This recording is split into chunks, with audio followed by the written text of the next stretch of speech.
अस्सलाम वालेकुम दोस्तों, आप देख रहे हैं लॉ पॉइंट और मैं हूं शफकत एडवोकेट।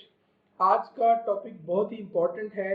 आज की टॉपिक में हम डिस्कस करेंगे कि वकालतनामा जब कोई शख्स किसी एडवोकेट को वकालतनामा साइन करके दे देता है तो वो बुनियादी तौर पर कौन से इख्तियारात देता है उन एडवोकेट साहब को, और उसके बावजूद उसकी अपनी जिम्मेदारियां क्या क्या होती हैं, वकालतनामे में क्या लिखा होता है, वकालतनामे में लिखी गई लाइनों में क्या छुपा होता है।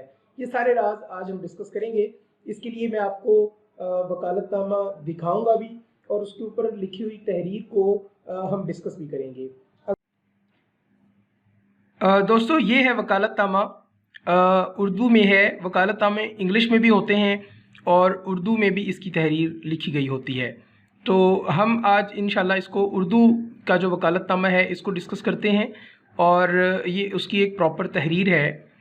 अक्सर दोस्त वकील को मुकर्रर कर लेने के बाद वकालतनामा सिंपली साइन कर देते हैं, पढ़ते नहीं हैं और उनको इस बात का इल्म भी नहीं होता कि वकालतनामा साइन करने के बाद बतौर क्लाइंट उनकी क्या ज़िम्मेदारियां हैं और वो क्या इख्तियारात एक वकील को, एक एडवोकेट को दे रहे हैं।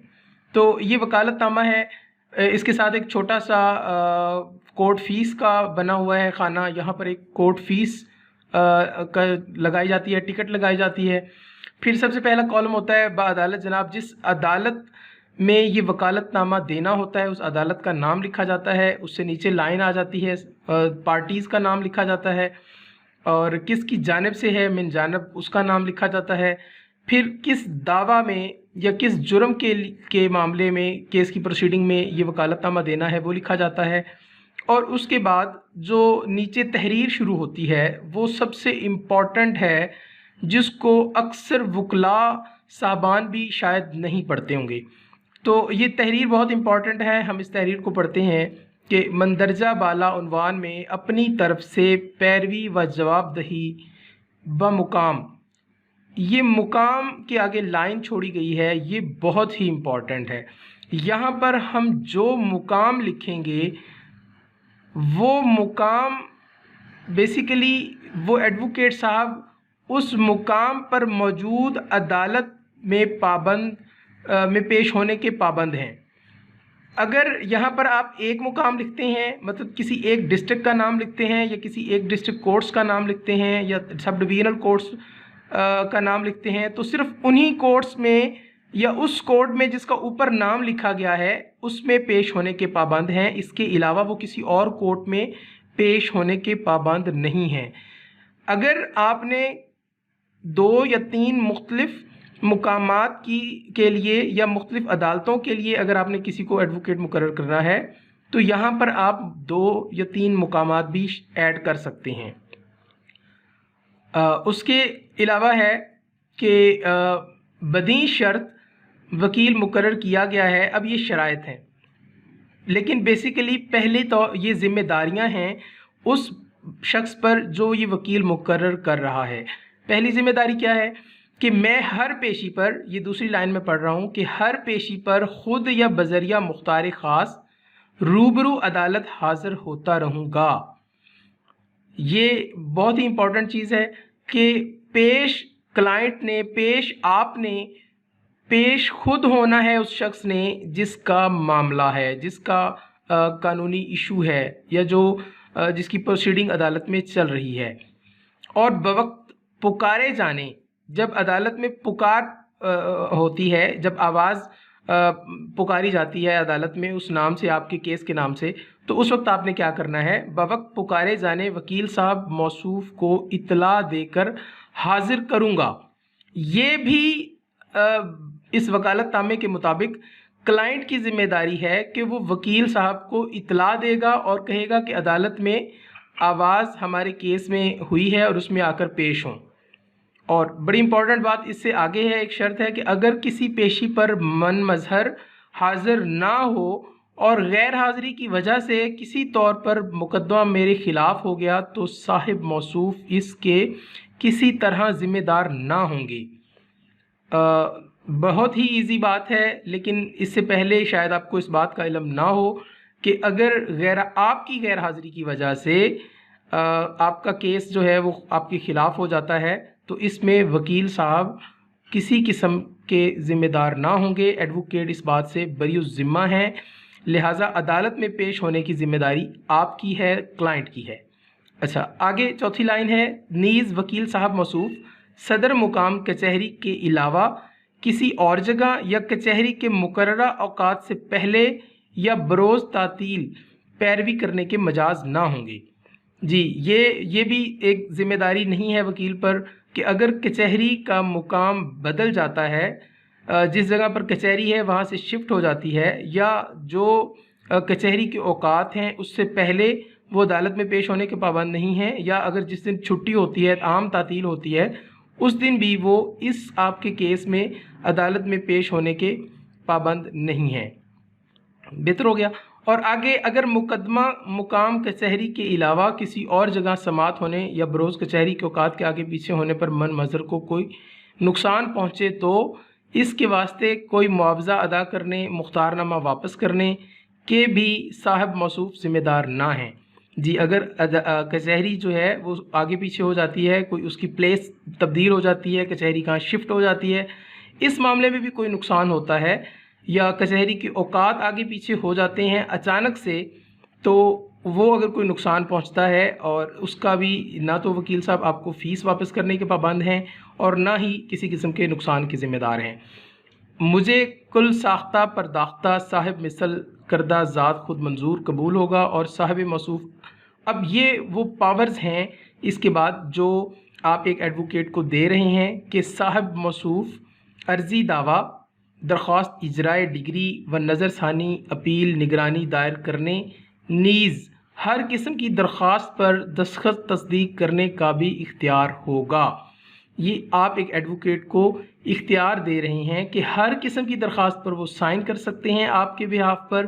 آپ کے کیس میں ہر جگہ پر جہاں ان کو ضرورت ہے وہ آپ کے بہاف پر سائن کر سکتے ہیں، اور وہ آپ پر بائنڈنگ ہوگا، آپ پر وہ آپ کی وہ ذمہ داری بن جائے گا جہاں وہ سائن کریں گے.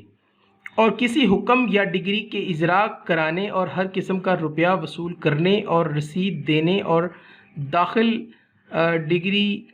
داخل کرانے کا ہر قسم کا بیان دینے اور سپرد ثالثی و راضی نامہ دینے پر فیصلہ برخلاف کرانے اور اقبال دعویٰ کا اختیار ہوگا.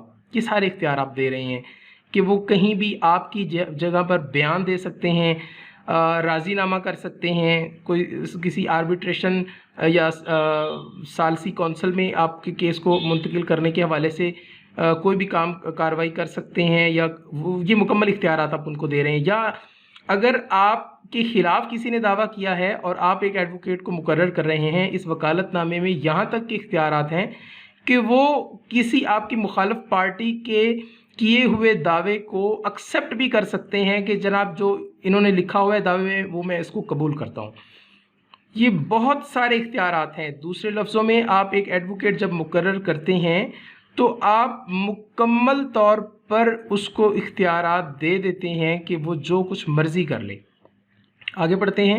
اور بصورت اپیل اور برآمدگی مقدمہ یا منسوخی ڈگری ایک طرف درخواست حکم امتناعی یا ڈگری قبل از فیصلہ اجرائے ڈگری بھی صاحب موصوف کو بشرط ادائیگی علیحدہ پیروی مختار نامہ کرنے کا مجاز ہوگا. اور صورت اپیل یا اپیل کے واسطے کسی دوسرے وکیل یا بیرسٹر کو بجائے اپنے ہمراہ مقرر کریں، اور ایسے مشیر قانونی کو بھی اس امر میں وہی اختیارات حاصل ہوں گے جیسے صاحب موصوف کو پوری فیس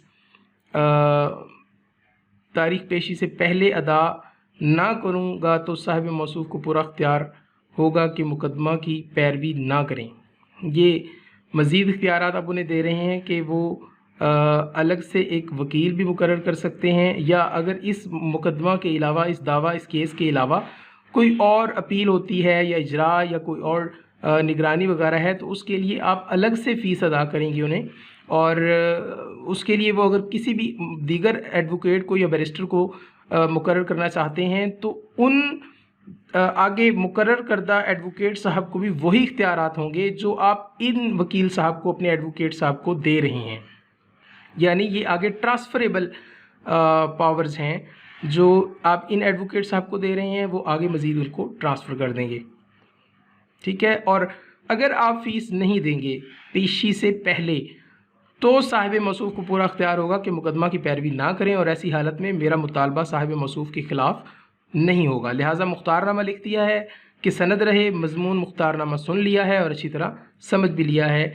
आपने इस बात को, ये जब आप साइन करके देते हैं तो ये बात भी है कि आपने इसको सुन लिया है। अगर आप पढ़े लिखे नहीं हैं, पढ़ नहीं सकते, तो आपने इनको सुन के अच्छी तरह समझ के इसको तस्लीम कर लिया है, और फिर आप इसको नीचे साइन करते हैं। यहाँ अल अब्द लिखा हुआ है, यहाँ आपके साइन होते हैं और डेट लिखी जाती है या अंगूठा वगैरह लगा दिया जाता है। तो ये सारी पावर्स हैं जो आप एक एडवोकेट को दे रहे होते हैं, और उसके बावजूद जो आपकी ज़िम्मेदारियां हैं कि आपने तारीख़ अदालत में ख़ुद पेश होना है पेशी पर। अगर पेशी पर हाज़िर नहीं होंगे तो केस का अगर नुकसान होता है तो इसके ज़िम्मेदार आप हैं, इसके ज़िम्मेदार एडवोकेट साहब नहीं हैं। उनको पावर्स दी गई हैं कि ये जो पावर्स हैं ये वो आपके बिहाफ पर उन पावर्स का इस्तेमाल करेंगे। वो साइन कर सकते हैं, वो पैसे वसूल कर सकते हैं, रसीद दे सकते हैं, सालसी करवा सकते हैं, राज़ीनामा कर सकते हैं, या आपकी जो है दूसरी पार्टी के किसी भी बयान को वो एक्सेप्ट भी कर सकते हैं। वो आपके बिहाफ पर किसी दूसरे एडवोकेट को मुकर्रर कर सकते हैं। ये सारी पावर्स हैं। और अगर आप फ़ीस नहीं देते, मोस्ट इम्पॉर्टेंट आखिरी 2 लाइनें हैं कि अगर आप फ़ीस नहीं देते तो उस वकील साहब कुछ भी ना करें, कोई भी आपका नुकसान हो जाएगा फ़ीस अदा ना करने की वजह से, तो उसके ज़िम्मेदार वो नहीं हैं। तो ये बहुत ही इम्पॉर्टेंट है वकालतनामा, इसको पढ़ना, इसको समझना, और इसके मुताबिक इन बातों को मद्देनज़र रख के अपने वकील को मुकर्रर करना। ये बड़ा सेंसिटिव मामला है कि एक एडवोकेट को आप मुकर्रर करते हैं तो उनको कितने इख्तियारात दे रहे हैं, और क्या वो इन इख्तियारात का ईमानदारी से इस्तेमाल करेगा। ये चीज़ें बहुत इंपॉर्टेंट हैं, इनको मद्देनज़र रखिएगा। उम्मीद है आपको आज की वीडियो बहुत इन्फॉर्मेटिव मिली होगी, और इंशाल्लाह हम नेक्स्ट भी ऐसी वीडियोस बनाते रहेंगे। लाइक कीजिएगा, शेयर कीजिएगा और सब्सक्राइब कीजिएगा। Thank you.